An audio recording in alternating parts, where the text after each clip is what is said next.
दूसरा सैमुअल और उसके अध्याय 11 से हम देखेंगे। साल में एक वक्त होता है जब युद्ध हुआ करते थे, खासकर गर्मियों में, क्योंकि सर्दियों में जाकर लड़ाई करना मुश्किल होता था। तो ये बसंत का वक्त है। दूसरा सैमुअल अध्याय 11 वचन 1 के अकॉर्डिंग, और ये वो समय होता है जब ये जो राजा लोग होते हैं वो जाकर युद्ध करते थे। और ये बात मेल खाती है उस जगह के साथ जहाँ की यहाँ पर बात हो रही है। और राजा दाऊद, जो कि हर वक्त युद्ध के मैदान में अगुवाई करता था, लीडर हुआ करता था, क्योंकि उस वक्त में युद्ध के मैदान में जो सेना होती थी उसकी अगुवाई राजा ही करता था। लेकिन इस बार वो फैसला करता है कि मैं सीनियर हूँ, मैं तकरीबन 50 साल का हो चुका हूँ और अब मुझे युद्ध के मैदान में जाने की कोई ज़रूरत नहीं है। दाऊद अभी भी तंदुरुस्त है, तगड़ा है। उसने कहा मेरे नौकर हैं, मेरे सेनापति हैं, और जोआब को बोला कि तुम लोग जाओ, और इस बार इस लड़ाई में, इस युद्ध में मैं नहीं आ रहा हूँ। और ये एक बहुत ही घातक गलती थी, मिस्टेक थी। वह युद्ध के लिए नहीं गया, उसने दूसरे लोगों को युद्ध के लिए भेजा। तुम जाओ और प्रार्थना करो, दुआ करो, मेरे पास करने के लिए और बहुत काम है। तुम जाओ और युद्ध करो, मेरे पास और काम है, मैं नहीं आ सकता। यह लिखा कि जब शाम हुई तो दाऊद अपने बिस्तर से उठा। वो दोपहर को भी सो रहा है, जैसे कि रात सोने के लिए उसके लिए काफ़ी नहीं थी। अपने बिस्तर से उठता है, खड़ा होता है, और प्रार्थना दुआ करने के लिए उसके पास वक्त नहीं है। पहले वो गरीब लड़का था, खेतों में होता था, भेड़ बकरियां चराता था, और वह वहां बैठकर भजन लिखा करता था। वह भी दिन थे जब वो गुफाओं में छिपता था, गुफाओं में इधर उधर भागता था। आप देखते हैं जब भजन संहिता पढ़ते हैं तो वहां पर लिखा होता है कि ये साम तब लिखा गया जब दाऊद इस राजा से डर के भाग रहा था, या इस गुफा में था जब फिलिस्ती राजा उसे मारने की कोशिश कर रहे थे। वो भजन तब लिखे गए जब वो अपनी जिंदगी के लिए इधर उधर भाग रहा था, जब उसे मारने का प्रयास किया जा रहा है। उस वक्त वो परमेश्वर के साथ कनेक्टेड था, पवित्र आत्मा की सामर्थ्य उसके ऊपर थी। लेकिन अब वो भजन नहीं लिख रहा है, अब तो उसके पास दुआ करने का भी वक्त नहीं है। अब मैं बड़ा राजा बन गया हूँ, बड़ा महल है मेरे पास, बहुत सा धन दौलत मैंने इकट्ठा कर लिया है। राजा शाऊल को भी अब उसका भी डर नहीं है मुझे, सब लोग मेरा आदर करते हैं, मुझसे डरते हैं। मैं परमेश्वर का सामर्थ्य बंदा हूँ, मैंने गोलियत को मारा है। वह अपने बिस्तर से उठता है और घर के ऊपर टहलना शुरू करता है। और आप इस बात को पक्का जान सकते हैं कि परमेश्वर अब उसके साथ वहाँ पर नहीं थे। और उसने सामने घर में देखा कि एक औरत नहा रही थी, और वो कितनी मूर्खता भरी बात थी उस औरत के लिए जो कि इस तरीके से नहा रही थी कि बाकी लोग उसे देख सकते थे।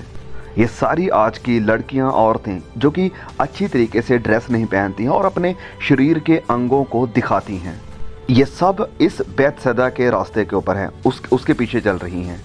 आप हाँ बिल्कुल दाऊद के ऊपर इल्ज़ाम लगा सकते हैं कि दाऊद ने गुनाह किया, लेकिन उस बेशेदा का क्या जो अपने आप को ऐसे दिखा रही थी? उन लड़कियों का क्या जो अपने बदन को दिखाती हैं? क्या वो दोषी नहीं है? हाँ बिल्कुल, वह भी दोषी हैं। और हाँ, इस वक्त में परमेश्वर दाऊद के साथ नहीं थे, और दाऊद उस औरत को देखता रहा, उसकी तरफ निगाहें लगाकर। वो काफ़ी ज़्यादा खूबसूरत थी, और दाऊद ये पता लगाता है कि वो कौन है। पता चलता है कि ये किसी और की बीवी है। दाऊद कहता है कि तो फिर क्या हुआ, ये मायने नहीं रखता है, मैं तो बादशाह हूँ, राजा हूँ, जाओ और उसे यहाँ पर लेकर आओ। वह उसके साथ लेटता है, और वचन कहता है वचन 5 में कि वो गर्भवती हो जाती है। और अब वो सोचता है कि हाँ, अब क्या किया जाए। ये दाऊद वो इंसान है जो कि परमेश्वर के हृदय का इंसान कहा जाता है, मैन ऑफ गॉड, जिसने भजन लिखे जब वो गरीबी में था और संघर्ष की जिंदगी जी रहा था। लेकिन अब वो धनी है, अमीर है, और उसके पास बहुत कुछ है। और अब वो सोचता है कि इस समस्या का क्या किया जाए। वो कहता है कि इस बैतसैदा के पति को बुलाओ और सारा दोष उसके ऊपर लगा दिया जाए, वो इंसान जो कि युद्ध के मैदान में गया हुआ है। क्या आप सोच सकते हैं ये कितनी शर्म की बात है कि कोई आपके लिए, आपके राज्य के लिए युद्ध लड़ रहा है और तुम जाकर उसकी बीवी के साथ सो रहे हो। चलो कुछ भी हो, यूराया को बुलाओ, इसके पति को बुलाओ, और उससे बोलो कि अपने घर जाए और अपनी बीवी के साथ सोए, ताकि इस बच्चे का सारा दोष या ब्लेम उसके पति के ऊपर लगा दिया जाए।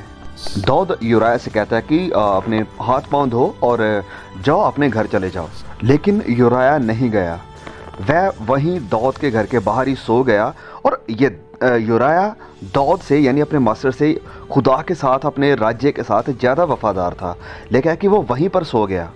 और दाऊद के नौकरों ने आकर दाऊद से कहा कि यूराया नहीं जा रहा है, वो अपने घर नहीं गया है। और सुनो यूराया ने क्या जवाब दिया। यूराया ने कहा, मास्टर मैं ये कैसे कर सकता हूँ, जबकि सारे मेरे संगी, मेरे दोस्त जाकर युद्ध के मैदान में लड़ रहे हैं और मैं अपनी बीवी के साथ जाकर कैसे सो सकता हूँ, मैं ऐसे नहीं करूँगा। दाऊद अब फिर टेंशन में है कि वो क्या करे। देखिए दाऊद अभी भी कायल नहीं हुआ है। और अगले दिन उस युद्ध के मैदान में जो उसका सेनापति था उसे ये मैसेज देता है, ऐसा करो कि ये जो यूराया है उसे एक बहुत ही खतरनाक एरिया में रखो, और इस युद्ध के मैदान में जब दुश्मन आकर आपको घेर लेते हैं तो आप सब के सब साइड हो जाना और यूराया को अकेले वहां पर छोड़ दो, ताकि यूराया का वहां पर कत्ल हो सके। और जोआब ने वैसा ही किया और वचन 17 में लिखा है कि यूराया का कत्ल हो जाता है। जब बाकी नौकर आकर ये खबर दाऊद को देते हैं कि यूराया का कत्ल हो चुका है, वो मर चुका है, तो दाऊद कहता है कि इट्स ओके, कोई बात नहीं, प्रॉब्लम नहीं है। क्या आप कल्पना कर सकते हैं मैन ऑफ गॉड, परमेश्वर के हृदय का इंसान इस लेवल तक गिर चुका है। ये घटना हमें दिखाती है कि क्या होता है जब आप गरीब नहीं हैं, जब आप संघर्ष नहीं कर रहे हैं, जब आपकी ज़िंदगी में धन दौलत, ऐशो आराम, सुकून आ जाता है, फेम आ जाती है, आपको लगता है कि आप उस लेवल तक नहीं गिरेंगे। वचन कहता है कि जो ये समझता है कि वो स्थिर है, चौकस रहे कि कहीं वो गिर ना जाए।